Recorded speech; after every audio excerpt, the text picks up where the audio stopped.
Welcome to Ideagen TV. Today, I am ecstatic to have with us the executive chairman of the Pvblic Foundation, Sergio de Cordova. Sergio, welcome.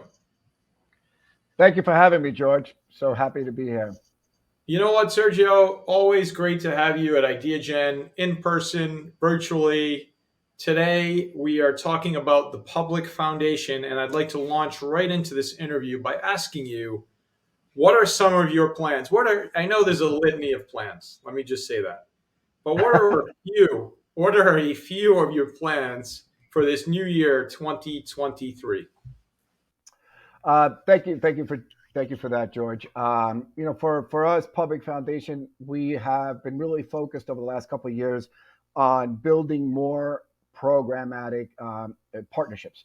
So basically, this year we're doubling down with the work that we've done with Don't Choose Extinction, making sure that all the amazing exposure that we've developed over the year, over the last 12 months, with UNDP and Boaz Paldi, who's been leading that as the Chief Creative Officer of the United Nations under UNDP. That's really exciting for us because the video has been watched by over 2 billion people. It's reached over 150 countries. It's translated into 57 languages. So that's just a perfect example. Our next area of focus is going to be, focusing on women, with UN Women and violence against women, and really grabbing some of the best practices of some of the various initiatives and programs that we've managed and how we could implement that to, really create programs, exposure, engagement, and tools so that, we are having this conversation on a regular basis. We're also going to be focused on building more public-private partnerships around innovation and bring in more private sector engagement, family offices specifically, into the context of social development, into economic development. And then last but not least, which is our two gems, which is really focused on the SDG Media Zone, and continue to do that work and engaging, folks around the world on what is happening at the UN and how they can be part of the conversation, how could they be involved, and the SDG Data Hub, which has been one of our most successful government-facing programs that we have, that really is looking at how data is a tool for advancing the Sustainable Development Goals and can also further a government agenda on economic development, sovereignty around data, and policy-driven information and policy-driven environmental solutions. That's exactly my point, is you are working on so many game-changing items at the Pvblic Foundation. And I've got to take a moment here to commend your leadership, because I've been privy and a witness to your leadership at the UN with the Pvblic Foundation and with the work that you're doing. And it's really admirable and perhaps even more so remarkable. And I'd like to ask you on that note, Sergio, how do you describe your specific leadership style? Well, George, for me, leadership is leading by example, it's by doing. So, from our perspective and everything that we do, we take the initiative, we do it, we don't wait, we actually, dive in and then, say, do what you say. Don't make empty promises, deliver on everything, under promise, over deliver. And, a lot of our partnerships that we have, that's really how people know us, is that we don't promise, we get it done. And it's exciting because we bring in an entrepreneurial thinking into the world of impact and multilateralism. And that's incredible to hear. And I have a sense that your leadership style is welcome by those that you are leading in your organization and beyond, and your colleagues at the UN and beyond, and really across the planet. And as we look at the types of programs that the Pvblic Foundation is leading, what are some of the current programs? I know you mentioned a few. What are some of the current programs, and specifically some of the key areas that you're looking to impact, change, affect?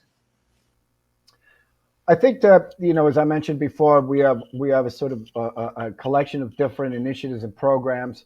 To me, one of the most important ones is around data, right? The focus on data for economic development, data for policy driven engagement, data to actually look and understand what does climate mean. What does climate mean to me in Sri Lanka? What does climate mean to me in Lithuania? What does climate mean to me in Australia? A lot of this stuff in the world of impact and that's advancing and looking at how we are advancing the sustainable development goals, we have to focus on information and data. And I think that's really, we're going into the midterms, as they say in the UN. This September is the halfway mark of the Sustainable Development Goals.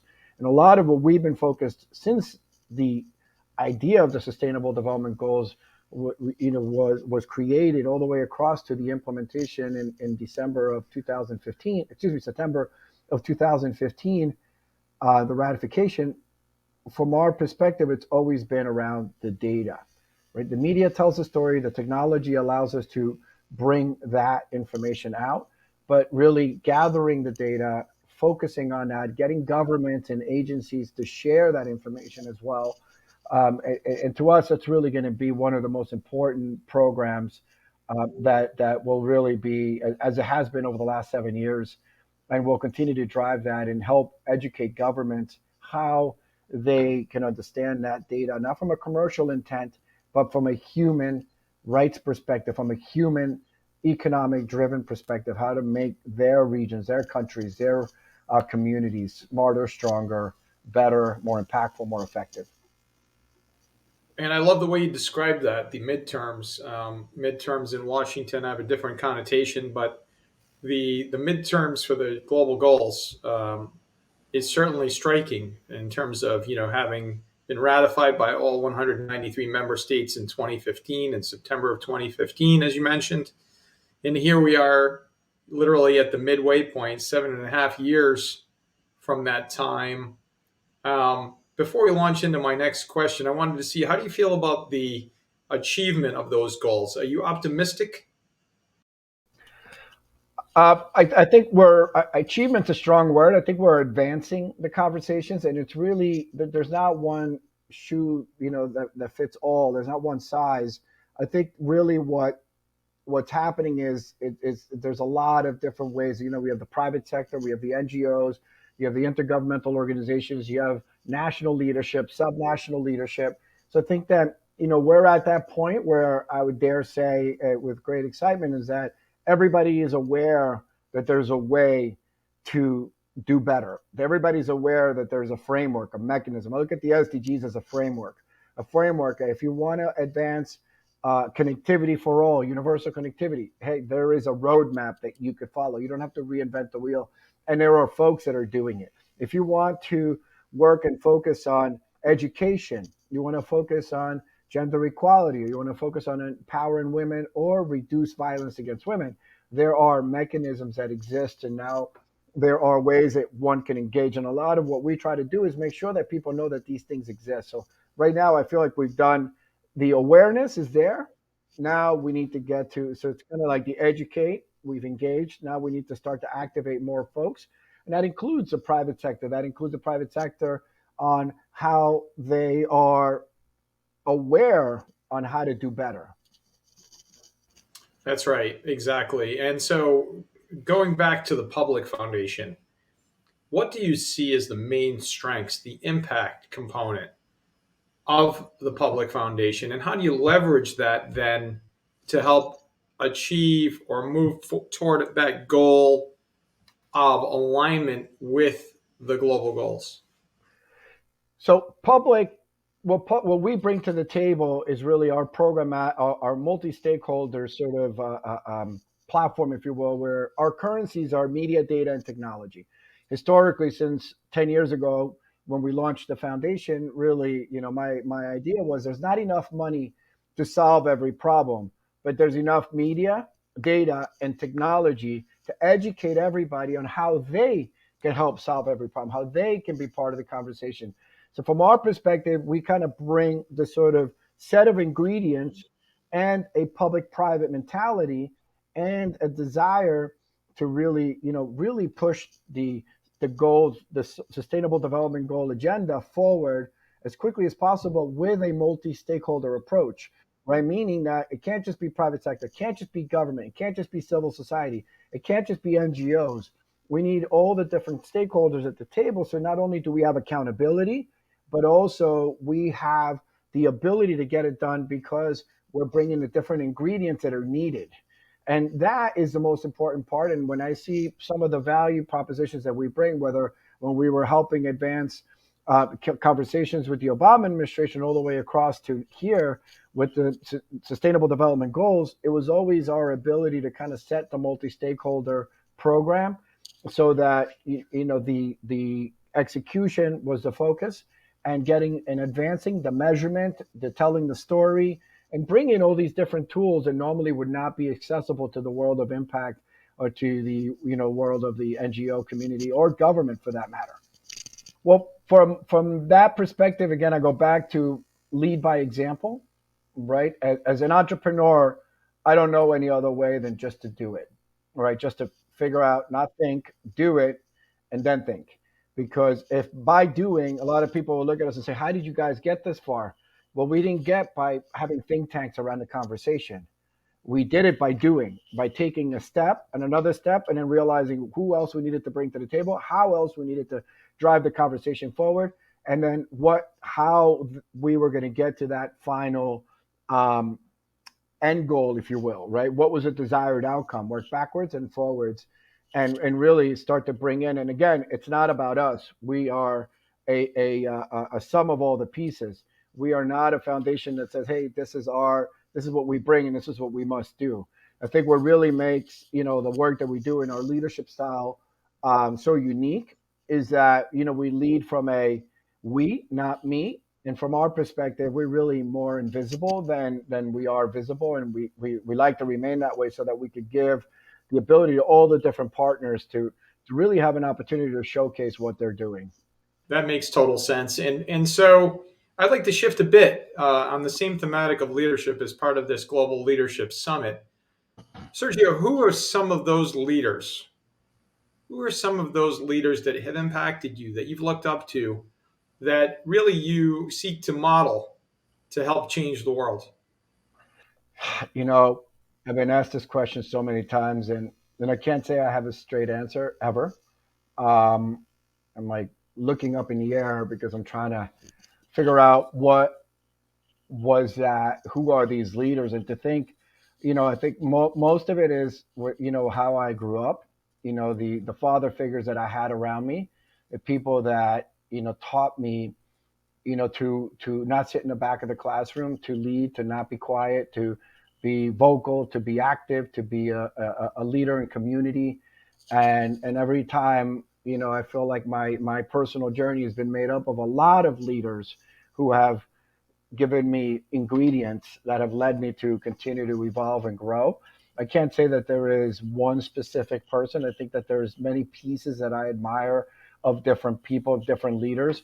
I think one of my favorite humble leaders is the first time I met Pope Francis, and the first time I met him, when you're done speaking with him, he said, "Pray for me."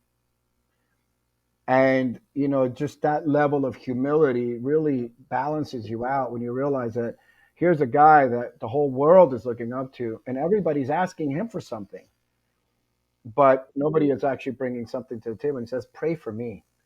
And that's just so powerful. And I just think that in so many of these things, I feel like in my journey over the last close to 30 years of being an entrepreneur and an active member of community, I listen, I pay attention, and I watch what other people do, and I learn and I absorb it. So, from any sort of commercialized leader or anybody out there, there's not one person. I think there's always something to learn from different people. So I unfortunately don't have one straight answer for that.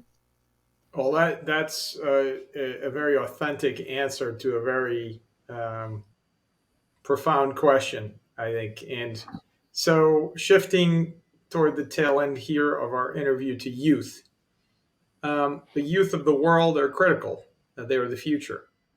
How are you in the Public Foundation working to engage, activate, motivate the youth of the planet? Well, a little secret. When we launched Public Foundation, that was really our core MO, was to really activate the next generation. When I was the chairman of the Young G8, one of my quotes that I always speak about is that when we were up there speaking, a lot of the leaders, this is like 20 years ago, a lot of the leaders, like, what a bunch of young people know anything about the global geopolitical space. And part of what really drove me back then and still drives me today about the next generation is that, my statement was, we, the next generation, want a seat at the table, not because we want anything, it's because we want to help you guide and show you what the future is going to look like so that we can help you make these decisions, so that, because we are inheriting this planet from you, but we want to make sure that as we are going to inherit this, that we are giving you some foresight, that we are giving you some ideas, some ability to think differently, the way our generation, and I'm a Gen Xer, right? We have two other generations that have come since. And to me, what's really exciting is that each generation has got a new perspective, and I think they need to be part of the conversation. We're very active with Public Foundation, with every youth group around the planet. We were very instrumental in looking at, how the youth envoy at the UN plays an important role. All the youth groups like Isaac, JCI. We were very instrumental as well with the March for Science, which brought over 1 million youth together. The work that we do with the Pope's Foundation is around empowering youth around the culture of encounter, right? If we don't talk, how are we going to get to know each other? How are we going to collaborate in music, the arts, all these different things that bring young people together? How are we using that as a means of creating better educated, more active civil society members? How can we, make them the next generation of leaders, right? When you look at, and you ask me, who do I look up to, right? When you look at a young person, everybody's always saying, so who do you want to be like? I want to be like Mike. I want to be like the astronaut. I want to be this. But not ever do you hear somebody say, I just want to be a civil leader. I want to serve my community, because we teach the young people to go so far out, which is great for inspiration, but then we need to give them a path to leadership. We need to make sure that all of these programs are leading them each step of the way. You don't go from step one to 100, right? You have to take step two, step three, step four. That's great that you have 100 as your North Star. But what about in between? And that's where, to me, it's been a lot of the areas that we've been very much focused with next generational programs over the history of the foundation, and continue to.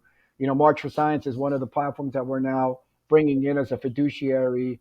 We're going to be their fiduciary, which again is, how do we activate these young 1 million young leaders across the planet that are focused on where the future of climate is, because they are inheriting this planet, right? They are inheriting this world, and they're saying, hey, we are seeing what's happening with the floods in Pakistan. We're seeing what's happening, how our islands are going to be submerged in 10 years, right? What about us? And these young people have and bring a different perspective. So for us, it's a very, although I can't consider myself young anymore, um, but it's something that is very much the core DNA of Public Foundation.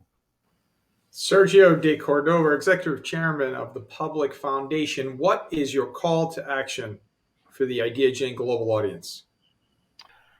I think that when people hear about the Sustainable Development Goals, or when people hear about, global agenda, it becomes so big, so hard to grasp, that I think my message would be, find that one thing that you could relate to, and try to do it every day.